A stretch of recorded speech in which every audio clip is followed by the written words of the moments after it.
दोस्तों, कल वीडियो बनाकर हमने आपको ये बताया था कि अमेरिका के अंदर भारतीय समय अनुसार शाम 6 बजे इन्फ्लेशन का डेटा आने के बाद एक बड़ी वॉलीटिलिटी गोल्ड और सिल्वर में देखने मिल सकती है।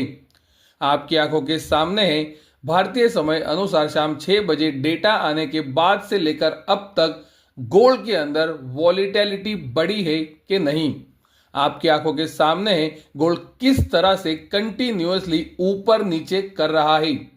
गोल्ड के अंदर दोस्तों बड़े मूव्स आ रहे हैं। इन्फ्लेशन के डेटा के बाद दोस्तों आप देख सकते हो डॉलर इंडेक्स के अंदर तेजी बनी है। हमने आपको हमारे पिछले वीडियो से यह बताया है कि डॉलर इंडेक्स अभी भी 200 दिनों के सिंपल और एक्सपोनेंशियल मूविंग एवरेज के ऊपर है।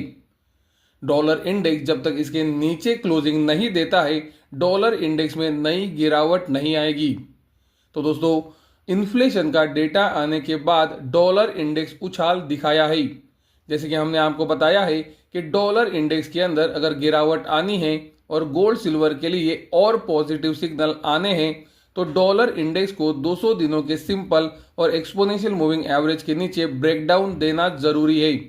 जब तक ये नहीं होता है, डॉलर इंडेक्स के अंदर यहां से उछाल की संभावना अभी भी बनी हुई है, क्योंकि आप देख सकते हो अमेरिकन गवर्नमेंट की 10 साल की बॉन्ड यील्ड्स अभी भी 4.50 से 4.60% के ऊपर ही ट्रेड हो रही है और ब्रेकआउट एरिया के पास कंटिन्यूअसली खड़ी है।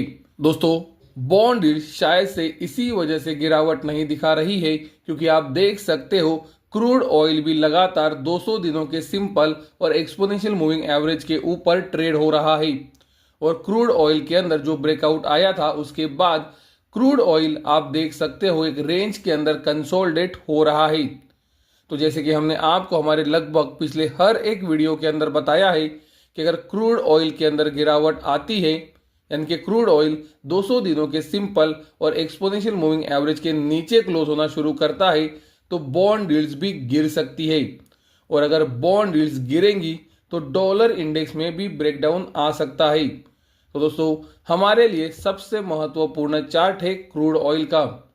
क्रूड ऑयल के अंदर अगर गिरावट आती है तो ही बॉन्ड यील्ड्स और डॉलर इंडेक्स भी गिर सकते हैं, जो गोल्ड सिल्वर के लिए पॉजिटिव सिग्नल ला सकते हैं। जैसे कि हमने आपको लगातार बताया था कि कंसोलिडेशन से ब्रेकआउट देने के बाद गोल्ड 200 दिनों के सिंपल और एक्सपोनेंशियल मूविंग एवरेज के रेजिस्टेंस एरिया तक ऊपर जा सकता है। आप देख सकते हो गोल्ड इसी एरिया में कंसोलिडेट हो रहा है। गोल्ड के लिए ये एरिया महत्वपूर्ण रेजिस्टेंस इसी वजह से है क्योंकि 200 दिनों का सिंपल और एक्सपोनेंशियल मूविंग एवरेज महत्वपूर्ण ट्रेंड डिसाइड करने वाले एवरेजेस है। तो दोस्तों, गोल्ड अभी भी रेजिस्टेंस एरिया में कंसोलिडेट हो रहा है। उसी तरह से आप देख सकते हो सिल्वर भी 200 दिनों के सिंपल और एक्सपोनेंशियल मूविंग एवरेज के रेजिस्टेंस एरिया के पास ही कंसोलिडेट हो रहा है।